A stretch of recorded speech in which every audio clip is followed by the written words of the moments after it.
don't wanna be the one you can't talk to. I wanna be the one you can bond with.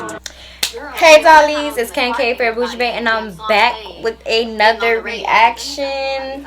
I already started to play it, but see, I'm not gonna start from the beginning. I'm gonna go ahead and start at 11:24. So let's go ahead and let's get into it. My life. That's what I wondered. Even when I named this, I was worried about, like, if I say that all the time, does that bring it? I'm like, no, because my intention is really, it's not about death. It's about life. It's about just reminding ourselves that our time here is limited. Yeah. And so then once I kind of came to grips with that, then I was like, oh, it's okay. I'm not willing. Because No, you're not willing. I'm not willing that. No. I think you're giving out information, and you're also making people comfortable with a topic that we don't ever face until it's too late. Or until it's we're not prepared. 1 second. And then there's a whole other thing about it that we're not prepared for, just dealing with it. Like, it's a 3 year. Hold on, let me see. I'm probably not even. Hopefully y'all can hear me. 1 second. All right, so perfect. It's recording and it's recording my audio. So 12:11. And then there's a lot of attention and love around you. And then people get back to I seen a little bit of the beginning, probably like 3 days ago.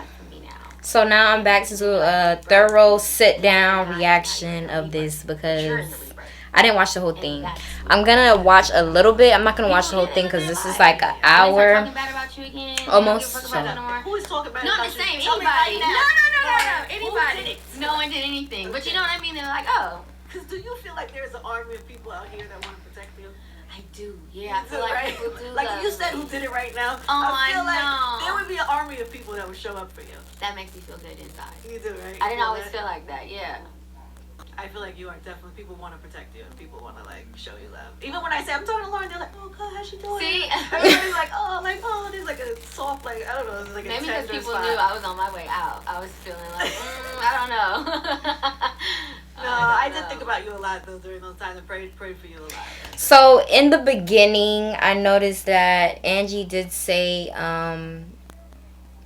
that people treat Lauren London with kind of like pity because she had to unfortunately have to deal with a debt. So it's like every single time someone comes in contact or communicates with her, they're being extra fragile. And my honest opinion towards that is that I can understand where she feels like she doesn't want people to have pity for her, but more so be comforting, give a hug, some people don't really know how to empathize. And that's what I honestly feel. It's kind of hard because I feel like they're going to treat her with such a fragile type of behavior towards her all this time, so it could be a little bit difficult, But now that you're like, and then you get to a place where now I'm scratching my how are you doing that? Are you doing that? You started working again? Yeah, I just finished I just did a whole movie. You did you did the movie. Oh yeah, I did it too. Michael B. Oh shit, yeah. Right. And that's so grief also messes up your memory. Wasn't that the first time? Yeah, that was the first thing you did? But grief really strikes your memory different. What does it do? It just like you block out a lot of things. You know when you're pregnant and you're like have pregnancy brain? Yes. Grief brain is real. Really? And still happening. I didn't know that existed. People would tell me about something that happened in 2016. I'm like, yeah, I don't remember. I like block a lot of my old life out in a weird way. Are you proud of yourself? Yeah. I'm sorry if it's a little bit bright in the back. It's gonna sound crazy, but I'm out my control. control. There was a time I couldn't take a shower. There was a time I didn't even laugh, and I remember feeling so dark. Like, am I ever going to laugh? You know what I mean? Am I ever going to focus? Something really make me chuckle genuinely. There we go. And yeah, I have laughed, and I take a lot of showers. You think you had to take a shower today? I took one today. Good for you. Yeah. Your hair is done. You look like you got my nails are done. Yeah, like you know what I mean. Yeah, I mean I was really in a dark space. I think, and I am someone that I don't just feel it. I go in it. Mm-hmm. I'm just proud that I'm not where I was 3 years ago. Mm. What do you want to do? Still, have you thought about that? Like, what is if we're talking about like our time is limited here, like what do you want to do with the rest of that? I really want to like be peaceful, and I would like to like give peace to others. It's very simple. I don't think I don't have like these large accomplishments anymore. Where like, oh, I want to win an Oscar. Like I don't have Did this. you use that was Yeah, but I think that was because that was like expected. Like that's what you're supposed to want to do. I don't know if I ever really cared. But I think I just want to. I just don't want to miss my mark. Whatever God has for me to do on earth in the realest way, I do not want to miss that mark. I just want to do that. I want to stop it right at 15:46, and I'm just gonna go ahead and put this in my notes. So when I'm editing, it's way easier. So I definitely agree with making sure you go ahead and fulfill God's purpose and being on this earth, be on this planet, because you can really reach. I really don't want to die and not do what I was destined to do, you know, what God created me to do or created me to be, whether it's be an inspiration for others or do whatever he wanted me to do when he created me, you know. I feel like that's very important because I honestly feel like as humans we should really fulfill what we're meant to do on this planet in order to reach that ultimate happiness Every day. So do you know what that mark is, or you're still figuring it out all the time? I'm still figuring it out. I do feel like having a good intention, speaking out, you know, being kind to people, not overexerting myself because then I'll be a fraud. I do think that a lot of my work now might not be in front of the camera. It might be behind the camera and encouraging someone else in front of the camera. I want to be more creative behind the scenes. Is there anything you don't want to do that maybe you used to do? Red carpets. Lauren London is over red carpets, okay? I felt that deep. I felt Yeah, I don't really want to walk those no more. Damn. If you could live your life perfectly. Never again. Never again. Or work out. Really? I wouldn't pick up a damn weight. No soul cycle for you? Oh, child, no. Today I'm having me a a in the Lavaz. mountains. But yeah, I mean, I am grateful of the jobs that I recently just did. They were really good. So, what is anything you want to share? Yeah, I just did this movie with Ken Barris, Eddie Murphy, Nice. Nia Long, Jonah Hill. I wonder what the movie is gonna be about. Every movie that Lauren London does is super good. Like, I really enjoyed that movie that she's done with Michael B. Jordan. I honestly forgot the name of the movie. But y'all know every movie that Michael B. Jordan do, he's always some type of veteran or he going to war or something. My new best friend. He's dope. I love me He's some really Jonah. funny. Yeah, he's awesome. It was a really good film, and it was the first time I ever did a movie outside of Without Remorse, where like I didn't. It is Without Remorse with Michael B. Yes, sir, I Jordan. had to show I up. believe it's called Without What, Remorse. is that Yeah. normally how you feel? Like you have to be a certain way? No, yeah, well, you know, you just want to like make sure your lines are perfect. You just want to make sure you're perfect. You have all this pressure of like being perfect, and I was just an observer. I just watched, and I was just a part of the experience. I wasn't in my head about it, and that was new for me. Do you feel like having had gone through such a trauma and tragedy, like there's something also beautiful that you get after going through that? Yeah, I think so. I'm just more present as a mom. You know what I mean? And I have this like freedom of just focusing on them and my relationship with God. Like that's it. That is it. What do you pray for most? Peace. I can agree with what Lauren is saying at 1803 regarding peace. I pray for peace all the time because in this world it can be extremely chaotic and people are really just not okay. People deal with different situations all the time. You never really know what people are going through on a day-to-day basis. So I feel like it's extremely important to be praying for peace and guidance every single day. I pray for peace a lot. All 24/7 peace and protection. Those are really important. For you, for your family, For my kids? family. Yeah. For my family. What about anger? No, and that's the thing. I'm not angry. I'm not angry as much as I am like, you know what I mean? Never, at no point did that kick in? Of course, it does, and you know, I get agitated with people easier, or I feel like it came disguised as control. 1838, where she's talking about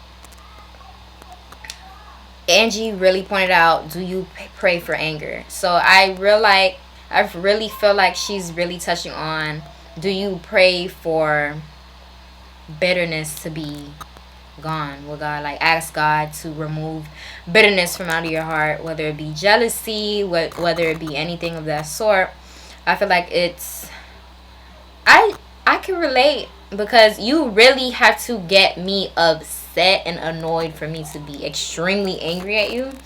I've gotten to the point where I don't allow people to even get me there anymore. I just, like she said, you never really know what's going on in someone's life, so they might be portraying their envy on you. You don't necessarily have to take it in.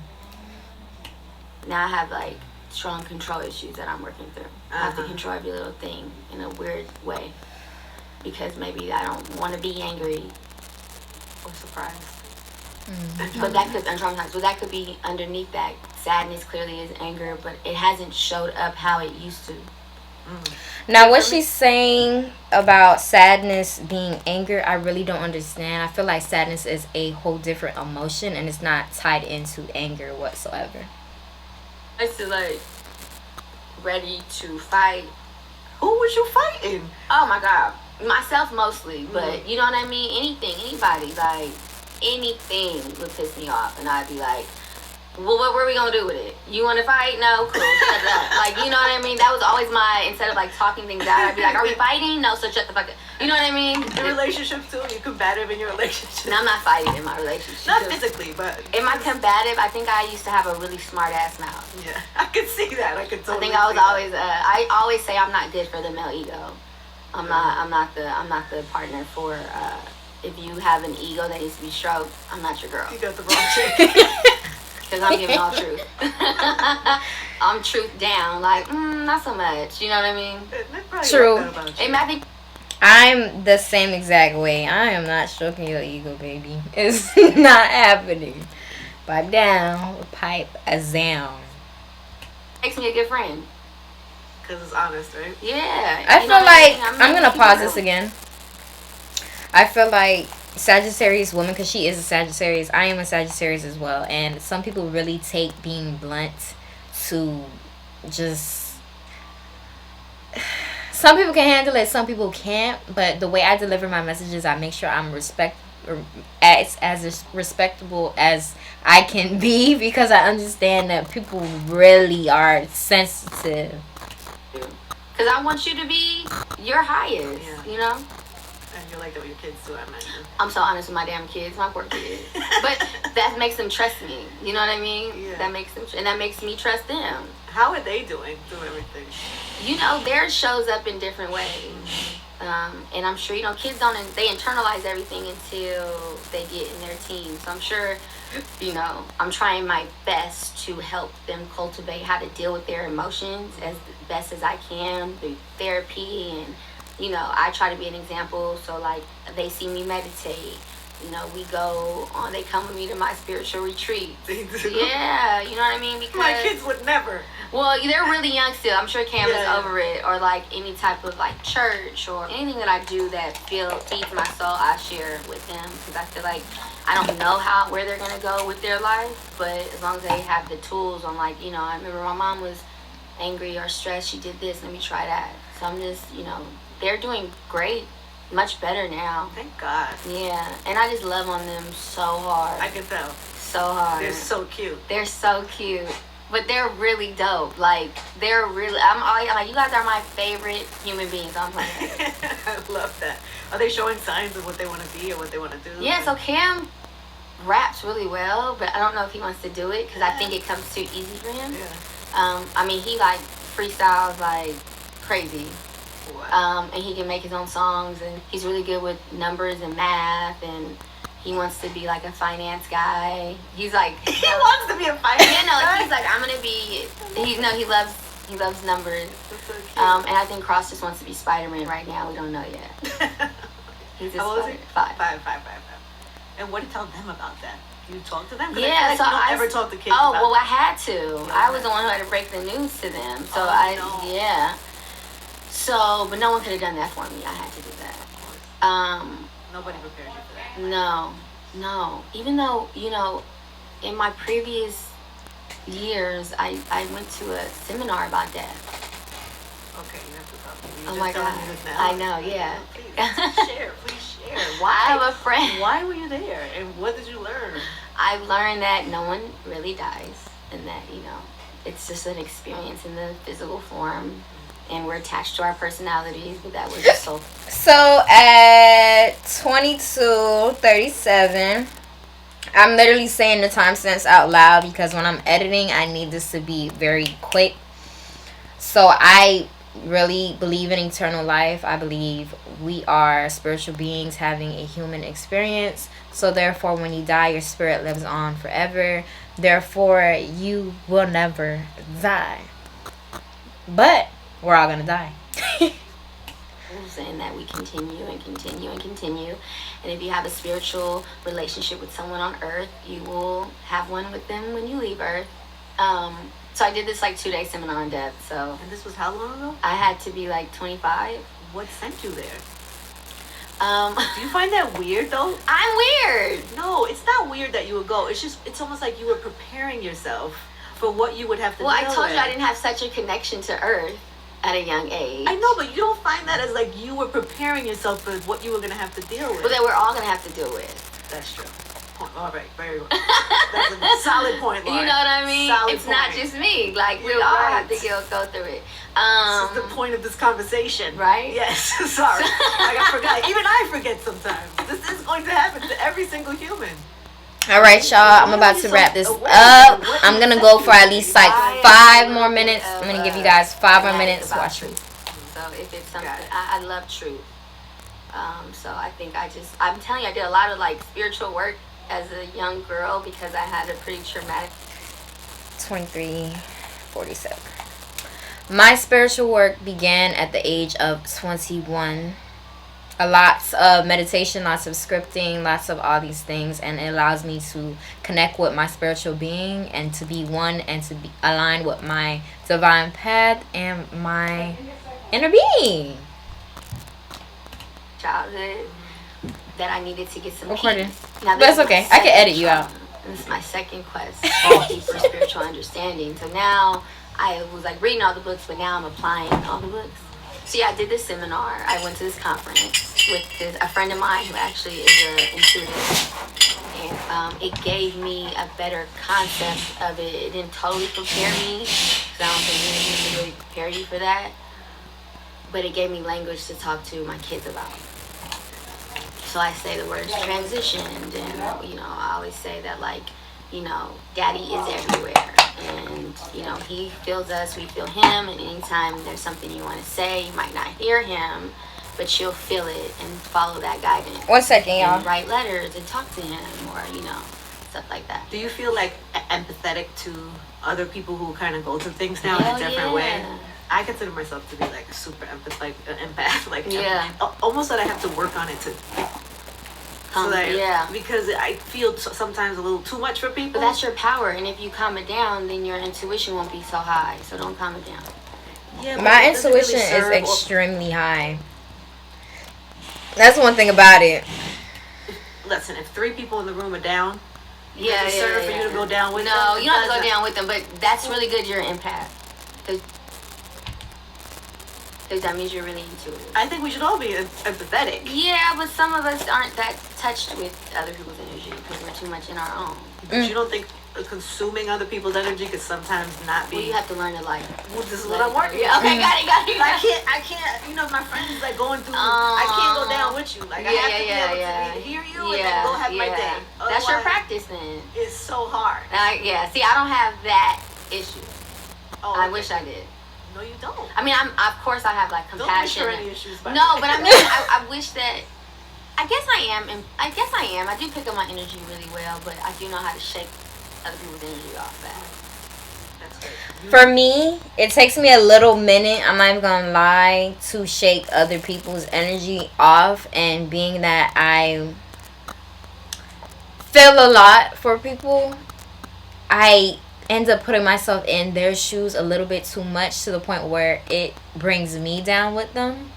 And since I have such a healing, uplifting spirit, people tend to just suck that all out of me. So I'm still learning how to handle all that. But it's a blessing and a curse. I don't know. Especially in this town. I was thinking about you when I landed. I was like, you see like Nipsey's everywhere in LA. There are murals. There is like. Oh yeah, no, it's not easy. And then I thought. All right, so last topic, the murals that's all over California. It must be super difficult, being that he's all over and she has to see his face all the time. Sometimes it could be super difficult. I know that although this was 3 years ago, that's just something that you have to continuously have some type of grief for. And I just love that she looks super healed, super controlled, super at a happier place now, and that's really good. So I really hope you enjoyed this video. Don't forget to like, comment, share, and subscribe, and comment down below any thoughts on this Lauren London podcast. This is Angie Martinez IRL podcast. We are all gonna die with Lauren London. So yeah, see y'all in the next reaction video.